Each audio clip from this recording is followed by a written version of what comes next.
Happy World Down Syndrome Day 2025. And why is it a happy day? Well, first of all, I just spent the day in Manhattan, Kansas, the Little Apple. And that's the home of Kansas State University, but also the home of this year's, and actually most years, State of Kansas Special Education Basketball Tournament. And my son Nolan, who has Down syndrome, was there and is there. And of course, there we go, Douglas County Special Olympics. He won his first game. But it's not all about the games. Actually, he's probably more excited about the banquet, the dance, hanging out with a girlfriend, being able to sleep over in a hotel, not with his girlfriend, with his friends, and then play more basketball tomorrow. That's what he's probably more excited about. But anyways, happy World Down Syndrome Day 2025. Now, I say it was an exciting day and happy day with Nolan, but in all honesty, since January 20th of 2025, it's not been a happy day. Here we are in 2025, and we're looking at dismantling a program that at the federal level has been critical over the last 50 to 60 years for individuals with Down syndrome and their families. Federal legislation starting off with the Kennedy administration, and the work done since then with intellectual disabilities, developmental delays, have directly impacted Down syndrome. Special Olympics, a program out of the 1960s that has received federal support and has a major impact not only outside in our community, but the unified sports, which is part of Special Olympics, is something my son benefited from, as well as many of his typically developing peers. The U.S. Department of Education and what's happening today is just it's frightening, frustrating. It's leaving me with a lot of anxiety, and it's something that we need to better understand. And why do we need to better understand it, Sean? Well, let's talk about Nolan and Down Syndrome Day today, World Down Syndrome Day. Nolan's a graduate of the University of Kansas's Transition Post-Secondary Education Program. It's a 2-year program. He lived in the dorms. He took classes with all his peers. He focused on early childhood special education. And as an outcome of that, he interned while he was a student in an early childhood special education setting. He was hired as a student hourly. And then after graduation of the 2-year program, he was hired as a 5-day-a-week staff member. He's a teacher's aide. He works at the university as we speak today. Isn't that what we want from university programs? Isn't that what we want from post-secondary education programs? That's exactly what we have. Now you're saying, well, what does that have to do with the U.S. Department of Education, Sean? There are 300-plus programs at colleges and universities across the country, and they're growing every single year. When Nolan was born, I'm not sure if there was one. Now he's 24. Now, in those last 24 years, actually in the last 14 to 15 years, the U.S. Department of Education has funded these programs, including the University of Kansas's program, for the first 5 years, seed money, to be able to allow universities and colleges across the country to understand, with some seed money, what this would look to have on their campus individuals with intellectual and developmental disabilities. With that, what they have seen, and you can take a look at a number of different programs, Think College, take a look at videos from provosts and presidents across the country at the university level talking about how having individuals with Down syndrome, having individuals with intellectual disabilities on their campus have made a major, major positive impact for all students. It started with the U.S. Department of Education saying, here, we'll give you some money, we'll let you get things started, we'll get things established, and from there, you fund it yourself.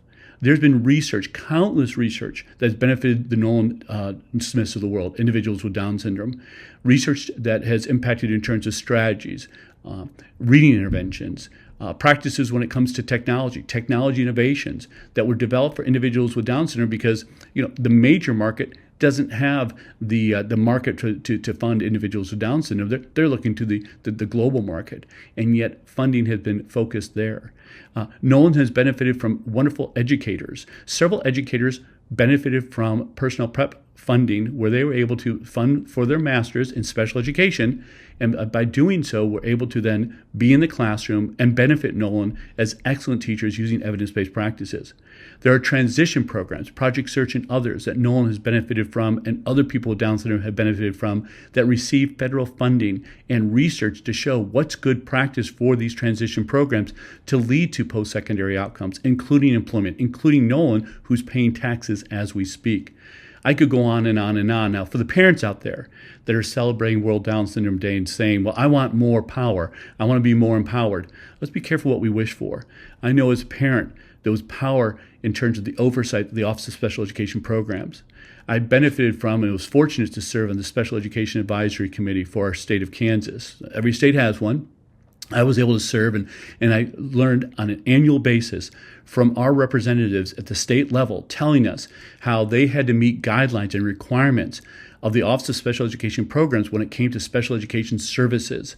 Those requirements, that oversight was from the Office of Special Education Programs. You take that oversight away, what's that going to be left with in terms of what states are required to do and what local school districts are required to do? And I can tell you, the advocacy I had to do to make sure Nolan was included was extensive. And I know a lot of parents out there are advocating on a daily basis with their local schools, and they need the benefit, not only of the law, but the implementation of the law and the oversight of the law based on, of course, what Office of Special Education Program does. Now, if you're still with me, you're like, come on, Sean, you're rambling, and yet we know parent centers. Many of us have used parent centers. Families Together is here in the state of Kansas. I've called them regularly. They've helped me with my IEPs. They've helped me with services out across the lifespan. Those are federally funded and administered and facilitated by the U.S. Department of Education. Those types of things, Medicaid in terms of paying for related services and supports in our schools to fund that. These things are in jeopardy and potentially beyond jeopardy with the fact that the U.S. Department of Education is being closed. And finally, as I look back in terms of the retrospect, I think of an individual who was very impactful on my own life and my son's life, Rudd Turnbull. Many of you may not know Rudd. Many of you may know Rudd. Rudd just passed away. He was a professor here at the University of Kansas. He was an attorney. More importantly, he was a parent of a son with an intellectual disability who passed away suddenly. May he rest in peace. And Rudd, may he rest in peace. But Rudd spent his life with his wife, Ann Turnbull, who's still with us, advocating for families, offering programs for families, showing the way for families. And he believed in the power of two, the power of many, not the individual to have to fight the fight, but rather the power in numbers. And the power in numbers comes from advocacy, comes from the ability at the national level to be able to facilitate things. He worked at the national level. He was behind the assistive technology integration into law, and it is today in special education law. He was the one that unpacked the Individuals with Disabilities Education Act for so many families, educators, state and federal folks. So Rudd lived that life, and Rudd's memory, of course, this dismantling of the U.S. Department of Education goes contrary to all the successes he showed and illustrated through his wonderful life. So I started off with Happy World Down Syndrome Day. If you're still with me, again, Happy World Down Syndrome Day 2025. But if we keep going the way 2025 started in January 20th of 2025, I'm not sure if we'll have a happy 2026. So many of these programs that our children with Down syndrome have benefited from, have grown from, have excelled with, and of course the outcomes like Nolan to the world are going to be slashed, cut, and not be available to our future generations and our current children. And in so doing, we may not have the same outcomes. We may not have the same benefits.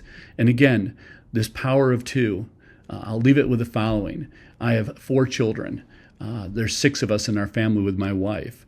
We have a phone plan. We have a Spotify plan. We have a number of plans where the benefit of doing it as a group, we're reducing our costs.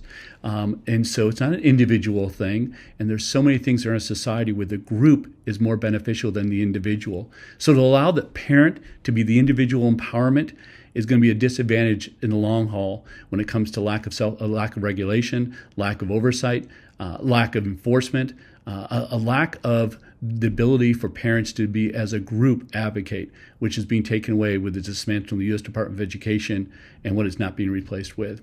Happy World Down Syndrome Day. Sorry to be a little bit damper, and thanks for staying with me.